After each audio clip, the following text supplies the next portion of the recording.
اعوذ باللہ من الشیطان الرجیم،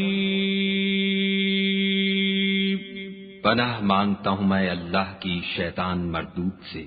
بسم اللہ الرحمن الرحیم، شروع اللہ کے نام سے جو بڑا مہربان نہایت رحم والا ہے۔ کائنات کی ہر چیز کو اللہ نے ایک کھلی کتاب کی شکل میں رکھ دیا ہے، اور وہ کھلی کتاب اس بات کی دعوت دے رہی ہے کہ ہر چیز مسلم ہے۔ مسلم یعنی اللہ نے جو چیز اس کے لیے مقدر کر دی، فیڈ کر دی، اسی کے مطابق زندگی گزارنے والی۔ چاند اور سورج کی گردش، زمین کی گردش، سیارے ستارے، ہر چیز کی گردش، جس کو قرآن نے جہاں ضرورت پڑا اللہ نے بتا دیا، یعنی وہ کوڈ بک ہے۔ اس کوڈ کو ڈی کوڈ عملی طور پر رسول اللہ صلی اللہ علیہ وسلم کی زندگی نے کیا، اور اس کو ہمیں آزادی دے دی کہ اس دائرے کے اندر ہمیں اس پر ہمیں غور کرنا چاہیے۔ جتنا زیادہ غور کریں گے ایمان کا لیول بڑھے گا، اور امام بخاری رحمۃ اللہ علیہ نے ایک جگہ کہا بھی ہے، الایمان یزید و ینقص۔ جب بندہ رسمی زندگی گزارتا ہے تو اس کے ایمان کا ایک لیول ہوتا ہے، جب بندہ ایمان کے تقاضوں پر غور کرتا ہے اور جتنا اطمینان اس کو ہوتا ہے اتنی ہی اس کو خوشی حاصل ہوتی، ایمان کا لیول بڑھتا چلا جاتا ہے۔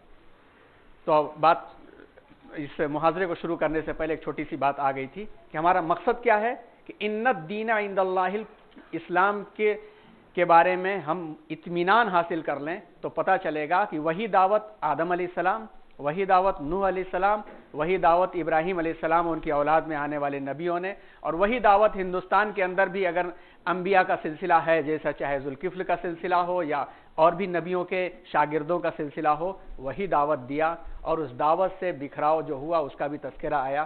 اب جس موڑ پر ہم لوگ آئے ہیں انشاءاللہ اس موڑ پر ہم لوگوں کو دین کے مکمل ہونے کی جو شکلیں اور قیامت تک کے لیے دنیا کی قیادت کرنے کے لیے اسلام نے کیا کیا نمایاں کام کیے ہیں اور مثالیں دی ہیں، اس موڑ پر ہم لوگ پہنچ رہے ہیں۔ تو آئیے آج کا محاضرہ شروع کرتے ہیں۔ پہلے تھوڑا سا پچھلا ایک ریویژن، جس کے ہم نے کچھ مشتملات یہاں پر لکھے ہیں، اس کو سامنے رکھتے ہوئے ہم لوگ آگے بڑھتے ہیں۔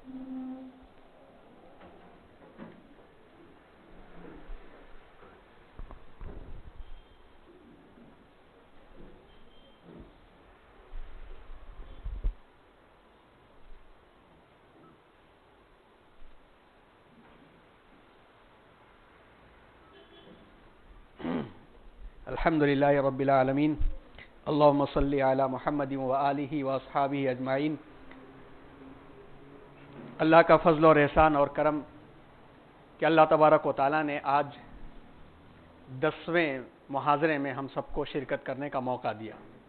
اللہ کا فضل اور احسان، اور ہم دعا بھی کرتے ہیں ان تمام لوگوں کے لیے جو اس پروگرام کے لیے جنہوں نے فکر کیا اور اس پروگرام کے لیے ایک آغاز کیا یہاں پر، ان کے لیے اور آپ تمام مرد اور خواتین حاضرین اور حاضرات کے لیے ہم دعا کرتے ہیں کہ جس نسبت سے ہم جمع ہوئے ہیں اللہ تعالیٰ ان نسبتوں کو ہمارے دل و دماغ میں لا کر کے اس کو عملی طور پر پیش کرنے کی توفیق عطا فرمائے، اور آپس کے انتشار سے بچ کر کے محبت اور اخلاق اور کردار کے سبق کو دوسروں تک پہنچائے۔ پچھلا جو ہمارا عنوان تھا، اس عنوان میں مکہ مکرمہ میں حضور اکرم صلی اللہ علیہ وسلم کے جو بعثت نبوی اور مکہ کے 13 سال تھے، اس عنوان پر ہم لوگوں نے گفتگو کیا تھا۔ اس عنوان میں ہم نے یہ عنوان ابھی چھوڑ دیا تھا، اس لیے کہ اس عنوان کو آخر میں لا کر کے پیش کرنا ہے، اور اس میں کافی اہم تفصیلات آپ کے سامنے آنے والی ہیں، لیکن آج اس کا سرسری تذکرہ کر دیا جائے تو زیادہ بہتر ہے۔ جب یہ عنوان ہم پیش کر رہے تھے تو اس میں ایک سبق ہم لوگوں نے نکالا تھا کہ مکی دور میں 13 سال تک کیا کیا حالات ہوئے، ان حالات میں سے کیا سبق ملتا ہے کسی بھی کام کے لیے، خاص طور پر کسی ملک میں اگر مسلمان اقلیت میں زندگی گزار رہے ہیں تو ان کو یہاں سے رہنمائی کیا ملتی ہے۔ پہلی سب سے بڑی رہنمائی ملتی ہے، یہ ایک ایسی چیز، صدق و امانت ایک ایسی چیز ہے جس کے ذریعے سے دشمن کے دل میں ہمیشہ جگہ بنی رہتی ہے۔ اس سے بڑی مثال اور کیا ہو سکتی ہے کہ مشرکین مکہ اور قریش کے لوگ آپ صلی اللہ علیہ وسلم کی زندگی کے در پہ تھے، یہ سب جانتے ہیں. ہر طرح سے ختم کرنے کی کوشش انہوں نے کیا، لیکن اس کے باوجود اپنی امانت اور اپنا مال انہی کے پاس رکھواتے تھے، جیسا کہ ہجرت کے موقع پر مشہور ہے، ابھی اس کا تذکرہ آئے گا. تو یہ ہاتھ صدق و امانت والے پر کتنا بھی اٹھانے کے لیے تیار ہو جائیں، مگر دل میں جگہ صدق و امانت بنا کر کے رہتی ہے. اس معاشرے میں، ہندوستان کے معاشرے میں اگر ہم صرف ایک یہ صفت اپنا لیں جو نبی کی صفت تھی، صدق و امانت والی صفت، تو ہندوستان کا عام انسان اتنا سیدھا ہے کہ قدموں میں گر جاتا ہے. یہ ایک صفت کی وجہ سے، اور کئی مثالیں اس کی عام طور پر زندگیوں میں ملتی رہیں گی. دوسری چیز، صبر کرنے والوں کا تو اللہ نے خود اعلان کیا ہے کہ ان اللہ مع الصابرین، کیونکہ صبر کرنا آسان نہیں ہوتا ہے. صبر کھوئی ہوئی چیزوں میں انسان معمولی چیزوں میں صبر تو کر سکتا ہے، لیکن جب کسی معاملے پر حق پر ہو اور دل پر گزر رہی ہو اس کے تو وہ صبر نہیں کر سکتا.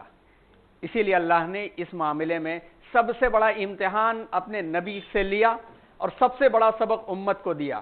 وہ سب سے بڑا امتحان دو تھا جو گزشتہ ہفتے جس کا تذکرہ آیا، جس کا نام آپ صلی اللہ علیہ وسلم نے عام الحزن رکھ دیا کہ یہ میرے اوپر غموں کا سال ہے. ہم ذرا غور کریں کہ 13 سال تک تڑپے ہیں، ستائے گئے ہیں، لیکن 13 سال کے مرحلے کو عام الحزن نہیں کہا، بلکہ اس سال کو عام الحزن کہا جس سال دو معاملے ہوئے. ایک تو یہ ہوا کہ گھر کے اندر کی جو اندرون خانہ خاتون تھی، خاتون صالحہ کی جو مشاورت تھی، جو گھر کا بیک بون تھی، جو سپورٹ تھی، ان کا انتقال ہو جاتا ہے. وہ سال انتقال ہوتا ہے. پھر باہر جو چچا سپورٹ کرنے والے تھے ان کا بھی انتقال ہو جاتا ہے. طائف جاتے ہیں ایک نئی زمین کی تلاش میں، تو طائف میں پتھر کھانے پڑتے ہیں، اور اس موقع پر فرشتے آ کے آفر کرتے ہیں. ایسے نبی، یقیناً نبی نے اگر ہاتھ اٹھا دیا ہوتا تو پھر کوئی بچتا نہیں ہے، ہم سب کا پختہ پکا یقین ہے.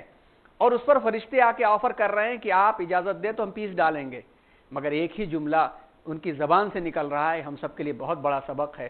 یہ نہیں سمجھ رہے ہیں، ان کی آنے والی نسل سمجھے گی. اس سبق کو دیکھیں، آئے دن ہم لوگوں سے واسطہ پڑتا ہوگا. کوئی شعلہ انگیز تقریر کرتا ہے، کوئی نفرت انگیز باتیں پھیلاتا ہے ٹرینوں میں، بسوں میں. لیکن جب ٹرینوں اور بسوں میں 2 دن 3 دن کے سفر میں واسطہ پڑتا ہے لوگوں سے، اور لوگ ایسی باتیں کہتے ہیں، اس کے بعد صحیح باتیں بتانے والا مل جاتا ہے، تو سب کا یہی جملہ ہوتا ہے کہ ہم کو پتہ ہی نہیں تھا. تو اس وقت کے جو حالات تھے، طائف کے لوگ ہوں یا مکے کے خاص طور پر ابو جہل اور ابو لہب کا معاملہ ہو، یہ وہ لوگ ہیں جو شرپسند میڈیا ہیں. شرپسند میڈیا جن کا کام ہی شرپسندی ہے. مگر کتنے تھے؟ وہ کم تھے. اس کے باوجود بھی وہ طفیل، عمر الدوسی، ابو ذر غفاری اور ایسے لوگوں کو روک نہیں سکے. یہ لوگ جا کے پورے قبیلے کے اسلام کا سبب ہوئے. حضرت ابو ذر غفاری کا واقعہ بیان کر کے آگے بڑھتے ہیں کہ حضرت ابو ذر غفاری رضی اللہ تعالیٰ عنہ ایک رہزن تھے، ڈاکو تھے. ایک مرتبہ ایک جگہ ڈاکہ ڈال رہے تھے، عورتوں اور بچوں کی چیخ و پکار سن کر کے ان کے دل میں رحم آ گیا اور ڈاکہ زنی چھوڑ دیا. حق کی تلاش میں لگے رہے، لیکن حق اس وقت تک ظاہر نہیں ہوا تھا. بخاری کی جو تفصیلی روایت ہے اس میں پتہ چلتا ہے کہ جب ان کو پتہ چلا کہ اس طرح سے ایک دعوت دینے والا کوئی مکے میں پیدا ہوا ہے، تو انہوں نے پہلے اپنے بھائی کو بھیجا کہ پہلے حقیقی صورتحال پتہ کروا لیں، تب جا کر کے ہم آگے بڑھیں. بھائی گئے، واپس آئے، آ کے حضور کی تعریف بیان کیا. ان کو اطمینان نہیں ہوا، خود گئے اور چاہتے نہیں تھے کہ کسی سے پوچھے. حضور کو پہچانتے نہیں تھے، کسی سے پوچھنا بھی نہیں چاہتے تھے. تو ایک دن انہوں نے گزارا اسی طرح سے. حضرت علی رضی اللہ تعالیٰ عنہ کی نظر پڑی، انہوں نے سمجھ لیا کہ کوئی مسافر ہیں، لیکن چونکہ زبان سے بھی کچھ نہیں کہا اور حضرت علی کو بھی ہمت نہیں ہوئی. دوسرے تیسرے دن جا کر کے جب انہوں نے مدعا بیان کیا، تب حضرت علی رضی اللہ تعالیٰ عنہ نے حضور سے ملاقات کروایا اور وہ مشرف با اسلام ہوئے. اور چونکہ قبیلے جو غفار تھا وہ شام کے راستے میں پڑتا تھا جہاں سے قریش کے قافلے گزرتے تھے، بہت بہادر قبیلہ بھی تھا. جب حضور نے فرمایا کہ ابو ذر آپ خاموشی سے جائیے اور جا کے اپنے قبیلے میں خاموشی سے کام کیجئے، ابو ذر غفاری چپ چاپ سے نکل کے آئے اور مکے میں چلا کے کلمہ پڑھنے لگے. بہت مارا قریش نے، کسی طرح سے ان کو چھوڑایا گیا کہ بھائی یہ غفار کہیں کہ ان کے یہاں سے قافلے تمہارے گزر نہیں سکتے. لیکن انہوں نے اتنا حق کا یقین تھا کہ دوسرے دن بھی مار کھایا، دوسرے دن بھی کلمہ